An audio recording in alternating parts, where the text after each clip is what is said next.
And now it's my pleasure to offer hospitality to a man who hasn't entirely wasted his life. Singer, songwriter, author, film producer, keen gardener, and master of understatement. He once said, if you're going to be in a rock and roll band, you may as well be in the Beatles. Ladies and gentlemen, George Harrison.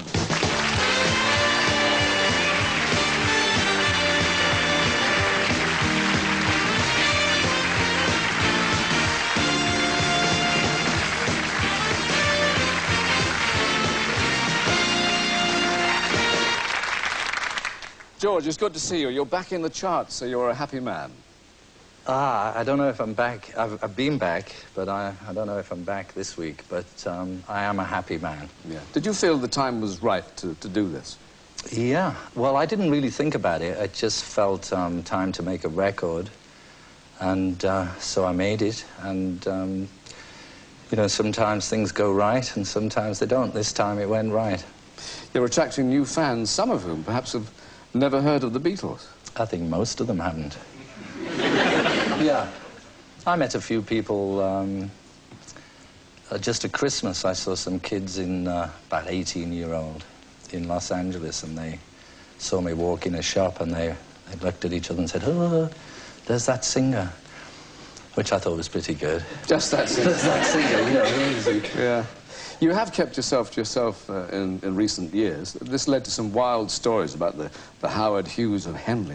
That's right, yeah. Well, it's the silly newspapers. I mean, they're not all silly, of course, but some of them are very silly.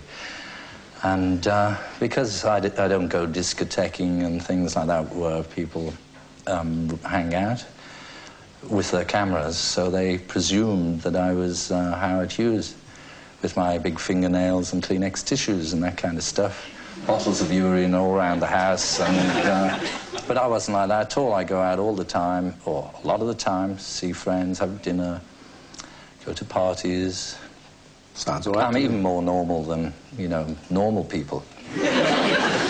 I mentioned gardening, you haven't yet, but to stroll from one end of yours would take about 3 weeks, wouldn't it? How big is it actually? Not really, no. My garden, you can stroll around it in 10 minutes if you're power walking, which is what I sort of do these days. So what have you got? If you saunter, it could take half an hour. If you swagger, maybe 45 minutes. You've got legs as well, haven't you? Legs, yeah. I've got legs and arms and... This is why a southern accent. You've got legs. Legs, well, yeah. There's a bit of water, yeah. There's a sort of flows around that was built in the Victorian days. It's very nice. It was all covered in soil and broken lavatories from a building site when I bought it. It was all... Howard Hughes did have it then, obviously. Yeah. What about your son, who is now 9, I think? Is he aware of your glorious past? He's become aware now of the last few years, and I didn't really tell him anything about the Beatles because it was so long ago anyway. I didn't want to burden him with all that. But nevertheless, I think most kids, when they get to about 4 or 5, they see Yellow Submarine.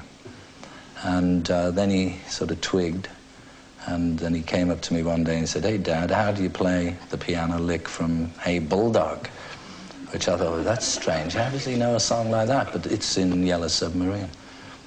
And was he impressed? No. Has he actually seen you perform? Well, if you call it performing. Yeah, he came to the...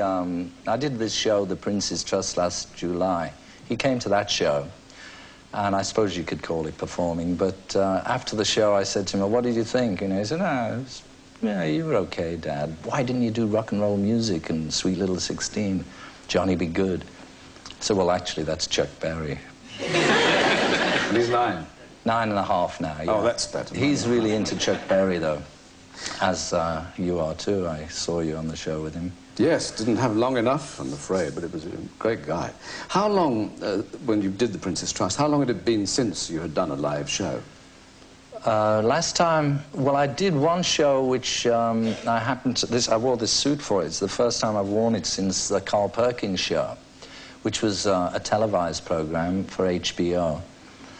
Before that, I did a tour in America in 1974, but in England I never performed since the Beatles, which was 1965 or something like that, 66 maybe. You could have been very slightly terrified. I was, yeah. It felt like I was going the electric chair. Sat there for hours waiting to go on, and very, very nervous. But surrounded by old mates. Fortunately, yeah. There's a lot of support from the gang, Ringo, and well, Phil Collins was playing one night, and Eric Clapton, of course, and Elton, and Midge-Ure, a lot of people. Didn't someone suggest that you should get a sort of oldies group together? I think that's sort of an idea that's bubbling about, maybe in Elton's mind, I don't know. It's sort of a good idea because everybody enjoys playing together. Could call yourselves Methuselah. Be good, wouldn't it? Yeah. Or not, as the case may be. Amazingly, 25 years since Beatlemania swept the world. When did you first realise it was happening to you? The mania side of it happened, it started happening in, I think, 1963, when we started touring seriously in England, like on the big Moss Empire circuit. And then we did some tours around Europe, and I think it was because of the mania that was happening then that the Americans caught on and came over, and they did features on us in Time and Life and Newsweek. So then that sort of set us up for the trip to the USA in 1964. And when did the excitement wear off?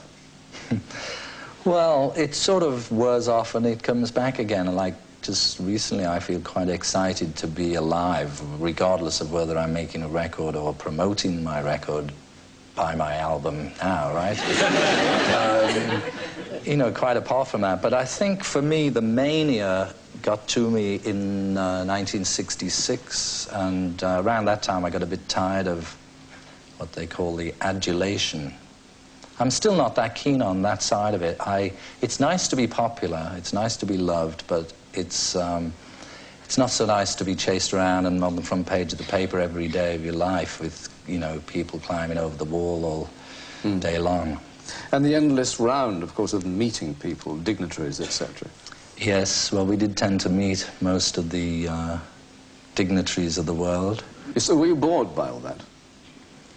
Well, sometimes it was boring, sometimes we just make fun of them, or you have our own little in-jokes, you know, to get through.